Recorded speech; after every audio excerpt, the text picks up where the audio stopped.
সাদ্দাম হুসাইনকে গ্রেফতার করার জন্য আমেরিকা ও তার মিত্ররা তাদের অভিযান শুরু করে 2003 সালের মার্চ, যখন কিনা তারা ইরাকের আক্রমণ শুরু করেছিল। দুঃখজনকভাবে কিছুদিনের মধ্যেই ইরাকের শহর বাগদাদ আমেরিকান বাহিনীর কাছে পরাজিত হয়।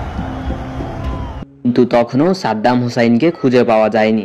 তখন সাদ্দাম হুসাইন এবং তার শীর্ষ কর্মকর্তাদের খুঁজে বের করাই ছিল মার্কিন সেনাদের এক প্রধান কাজ। আর সাদ্দাম হুসাইন ও তার শীর্ষ পদস্থ কর্মকর্তাদের খোঁজার জন্য এক প্রকার প্লেইং কার্ড তৈরি করা হয়। সাদ্দাম হুসাইনই ছিল এই তালিকার একদম শীর্ষস্থানে এবং দ্বিতীয় স্তরে ছিল তার দুই ছেলে উদয় এবং কুশাই। এরপর প্রচণ্ডভাবে মার্কিন সেনাবাহিনী সাদ্দাম হোসেনকে খুঁজতে থাকে।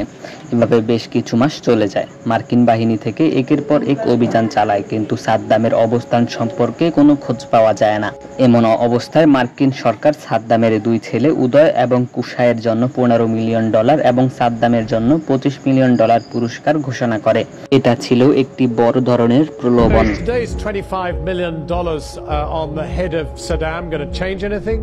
With a reward of $25 million, America মার্কিন সেনারা ছিল প্রচণ্ড আশাবাদী যে তারা খুব শীঘ্রই সাদ্দাম হোসেনকে ধরে ফেলবে। এভাবেই আরও সময় অতিবাহিত হতে থাকে। কিন্তু দুঃখজনকভাবে হঠাৎ একদিন সেই $মিলিয়ন মিলিয়ন পুরস্কারের লোভে এক ব্যক্তি মাসুল শহরের আমেরিকার এক সামরিক ঘাটের কাছে এসে জানায় সাদ্দামের দুই ছেলে অর্থাৎ উদয় এবং কুশাইকে আশ্রয় দিয়েছে।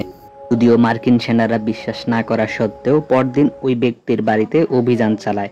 আর অভিযানে তারা চমকে ওঠে, কারণ তারা সেখানে সাদ্দামের দুই ছেলে উদয় এবং কুশাইকে খুঁজে পেয়েছে। সাদ্দাম হোসেনের দুই ছেলে শান্তিপূর্ণভাবে স্যারেন্ডার করতে চায়নি, আর তাই তখন আমেরিকান বাহিনী তাদের উপর অজস্র গুলি ছুড়তে থাকে।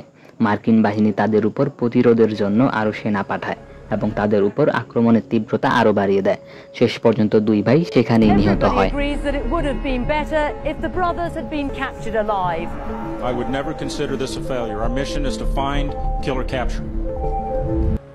কিন্তু এর পরেও সাদ্দাম হোসেনকে খুঁজে পাওয়া যায়। তো বন্ধুরা, ভিডিওটি ভালো লাগলে একটি লাইক এবং আইডিটি ফলো দিয়ে রাখবেন।